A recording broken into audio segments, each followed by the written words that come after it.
Ustaz, terkait dengan sejarah 9 wali di Indonesia ada beberapa pertanyaan. Apakah wali Songo di Indonesia itu memang ada? Pertanyaan Pak Ali Rahmat. Assalamualaikum Ustaz.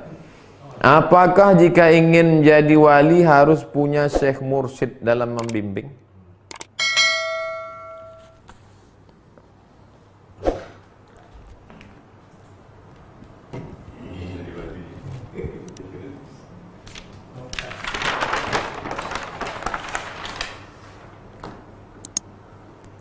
Fas'alu ahlal dzikri. Fas'alu ahlal dzikri. Tanyalah orang yang tahu. In kuntum la ta'lamun. Tanyalah orang yang tahu. Siapa orang yang tahu itu? Orang yang tahu itulah disebut. Kita kalau mau pergi ke Makkah, kita tanya sama orang yang tahu, Pak, masuk Masjid Nabawi itu dari pintu mana ya? Supaya jangan sampai masuk sendiri, rupanya masuk ke pintu perempuan, tangkap polisi. Orang yang tahu jam berapa bisa ke Taman Raudhah, jam berapa pintu ditutup, orang yang tahu itu namanya mursyid. Mursyid itu bahasanya guide. Guide. Jadi, ya kita bertanya ke guru. Wah, mana ada? Itu Imam Al-Ghazali nggak ada mursyidnya. Bacalah Munqiz Minad Dhalal. Mana Munqiz Minad Dhalal kemarin? Imam Al-Ghazali. Imam Al-Ghazali saya mengambil dari kitab. Disebutkan Imam Al-Ghazali. Saya mengambil dari Qud Al-Qulub. Qud Al-Qulub Abu Talib Al-Makki. Aku mengambil dari Qud Al-Qulub, kata Imam Al-Ghazali. Ini dia. Qud Al-Qulub. Siapa bilang Al-Ghazali tak punya mursyid? Nih, kata Imam Al-Ghazali, ya. Thumma inni, kemudian aku, kata Al-Ghazali, lamma faragtu min hadhihi al-ulum, setelah aku menguasai semua ilmu ini, ilmu filsafat sudah, tahafud al-falasifah, ilmu kebatinan sudah, fadaihul batiniyah, ilmu usul fikih sudah, al-mustasfa, ilmu fikih masak semua di kepala. Aqbaltu bihimmati ala tariqis sufiyah, lalu aku menjalani suatu jalan pensucian hati. Wa alimtu anna tariqatahum innama tatimmu bi'ilmin wa amal, karena aku tahu jalan mereka ini tidak hanya ilmu, tapi jalan ilmu dan amal. Banyak orang berilmu di kampus-kampus tapi tak beramal, maka gelap jalannya. Al-Ghazali pernah itu, orang dia jadi rektor pernah. Wa kana hasilu ulumihim, buah dari ilmu mereka itu adalah qata'a aqabatin nafsi. Mereka bisa memutus segala yang merusak hawa nafsu. Wa tanazzuh an akhlaqiha al-madhmumah, mensucikan diri dari yang tercela. Puncak ilmu bukan bisa nulis buku. Puncak ilmu bukan bisa nulis makalah jurnal internasional. Bukan, guys. Puncak ilmu adalah ketika kau bisa membersihkan hati. Wasifatihal khabisah, dari sifat-sifatnya yang kotor. Kalau sudah bisa kau bersihkan itu, hatta yatawassalu biha ila takhalliyatil qalbi, puncaknya adalah kau bisa membersihkan hati an ghairillah, dari selain Allah. Setelah kau bersihkan hatimu dari selain Allah, bersihkan hati dari itu, bersihkan hati dari ini, wa tahalliyatihi bi dzikrillah, lalu kau isilah dia dengan zikir mengingat Allah. Wa kana al-ilmu aisar alayya. Ini kata Al-Ghazali. Ilmu itu kecil sama aku. Semua ilmu ada di kepala Al-Ghazali. Fabtada'tu bi tahsili ilmihim, maka aku mulai mempelajari ilmu mereka. Mereka yang bukan mereka ahli fikih, bukan mereka ahli hadis, bukan mereka ahli tafsir, tapi mereka yang ahli masalah hati, qalbu ini. Min mutala'ati kutubihim, aku pelajari kitab mereka. Itulah makna berguru. Al-Ghazali berguru, bukan ujuk-ujuk pejam mata turun Jibril dari atas, bukan. Apa yang dibaca Al-Ghazali? Qud al-Qulub. Ini dia. Qud al-Qulub. Qud al-Qulub li Abi Talib Al-Makki. Al-Munqidh Minad Dhalal. Lalu kemudian ku baca pendapat-pendapat Imam Al-Muhasibi, imam-imam besar. Jadi kalau ada orang mengatakan nggak perlu tuh, cukup belajar sendiri. Oh, nggak bisa. Harus ada yang membimbing kita. Ya ayyuhalladzina amanu taqullah. Ya ayyuhalladzina amanu. Hai orang yang percaya, ittaqullah, takutlah kepada Allah. Cukup? Belum. Wa kunu ma'as-shadiqin. Hendaklah engkau bersama dengan orang yang benar. Itulah mursyid, menunjuk jalan. Begitu Pak Ali Rahmat. Wallahu a'lam bishawab. 2. Ustaz, terkait dengan sejarah 9 wali di Indonesia ada beberapa pertanyaan. Apakah Wali Songo di Indonesia itu memang ada? Wali Songo itu ada, bukan dongeng, bukan mitos. Sudah ditulis dalam bentuk skripsi, sudah ditulis dalam bentuk mastes. Kalau tak percaya sama buku-buku itu, cari yang sudah ditulis dalam bentuk 3: skripsi perguruan tinggi S1 atau tesis disertasi. Siapa orangnya, tokohnya, dari mana, negerinya. Dia bukan Spiderman, Wonder Woman. Dan kalian samakan Wali Songo itu dengan Batman. Apakah mungkin satu masa dapat berkumpul beberapa wali dalam suatu tempat? Ya.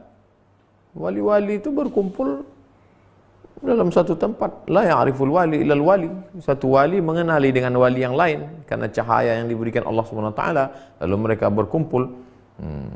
Nabi Musa alaihissalam berjumpa dengan Nabi Khidir, berjumpa dengan Nabi Harun. Nabi-nabi pun bisa sezaman dalam satu waktu. 3. Ustadz, apakah wali Allah harus mendapatkan karomah? Berarti tak mengikuti dari atau rusak apa? Signal. Tadi sudah kita kaji pendapat. Kalau menurut Ibnu Fawrak, Abu Bakar Ibnu Fawrak dengan Abu Ali Ad-Daqqaq, pendapat yang pertama mengatakan wali itu tak tahu dirinya wali dan dia tak tahu bahwa dia punya karomah. Karena kalau dia tahu nanti dia akan merasa dia tinggi, dia merasa hebat. Ini pendapat yang pertama. Pendapat yang kedua, wali itu tahu dirinya wali dan dia tahu dia punya karamah. Sebagaimana para sahabat 10 dijamin masuk surga itu tahu bahwa mereka itu dijamin masuk surga, tapi mereka itu tidak maftun, tidak tertipu, tidak maghrur, tidak terpukau dengan jabatan dirinya. Itu Pak Sulaiman. 4. Rian Ramdhani. Ustadz, apakah dosa membenci orang yang berkhianat dengan kita? Kebetulan orang itu kerja di tempat yang sama dengan saya. Apa yang harus saya lakukan? Karena melihat dia dalam hati saya benci.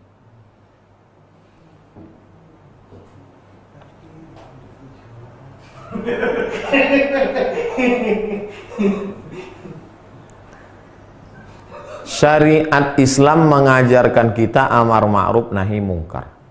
Perbuatan dia itu berkhianat adalah mungkar. Maka kalau ada orang melakukan perbuatan mungkar, apakah kita diam? Tidak, kita luruskan.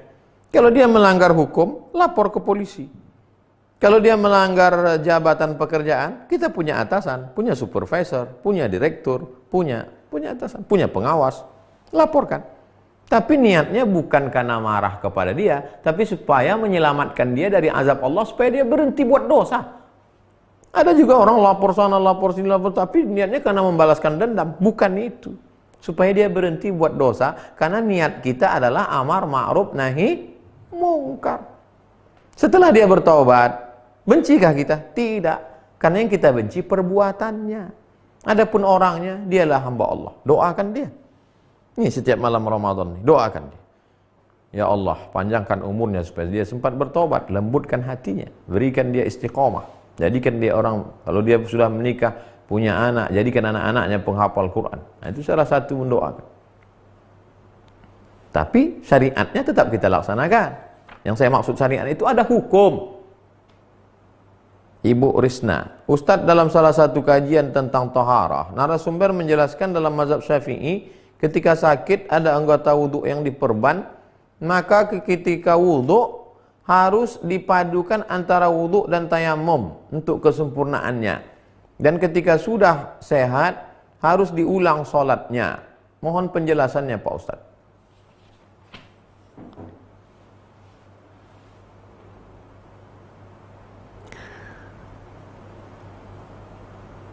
Bagi siapa yang tidak mampu berwudu, maka dia bertayamum.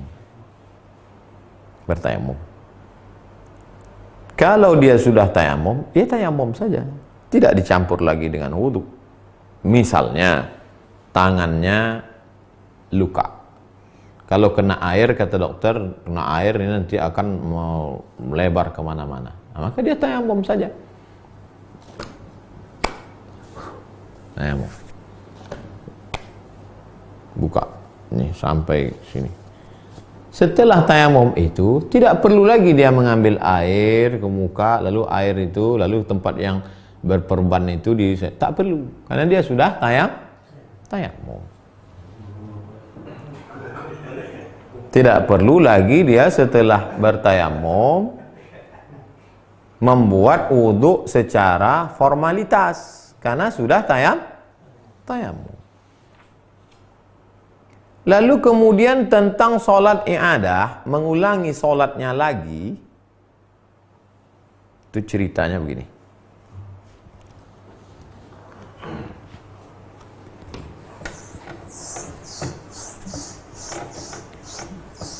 Ada seseorang dalam satu situasi dan kondisi tidak bisa toharoh. Tidak bisa toharoh. Tidak bisa bersuci, tak bisa berwudu. Sebabnya, satu, karena tak ada air. Dua, karena tak ada debu. Tiga, karena situasi tak memungkinkan. Entah apalah. Entah tertawan musuh, entah di dalam penjara, entah disekap di satu ruang, entah disekap di WC, sehingga tak memungkinkan. Sehingga dia tidak bisa toharoh. Lalu bagaimana dalam mazhab-mazhab? Menurut mazhab Hanafi, dia tidak wajib sholat. Kenapa tak wajib sholat? Karena tidak cukup syarat. Syarat orang sholat mesti toharoh. Tidak bisa toharoh, maka tak wajib sholat. Ini Hanafi. Jadi lewat aja waktu itu, dia tak sholat. Mazhab Hambali, dia wajib sholat. Wajib sholat walaupun tidak taharah. Sholat dia tanpa taharah.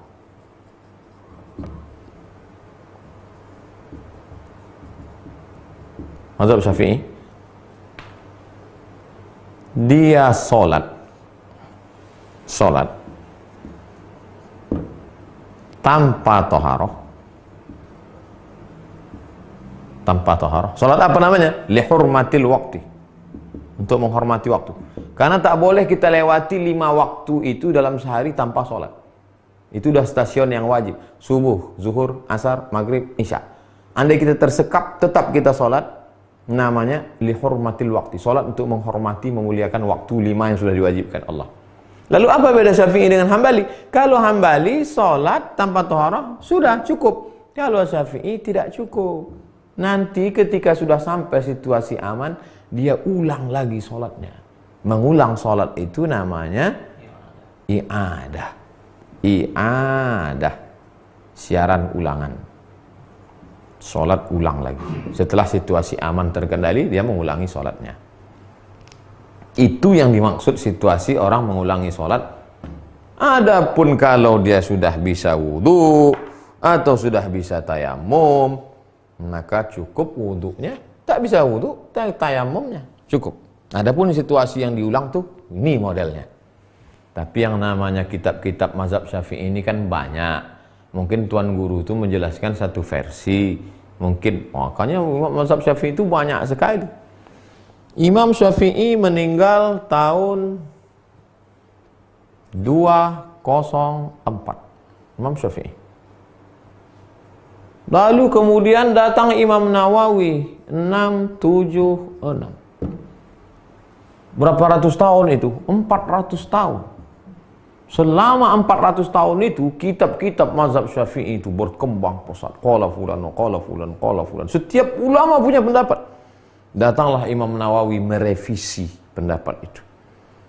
Tahzib, merevisi, mengumpulkan, menyesuaikan lagi dengan usul mazhab. Makanya kembalinya ke kitab-kitab Imam An-Nawawi dalam mazhab Syafi'i. Wallahu a'lam bishawab.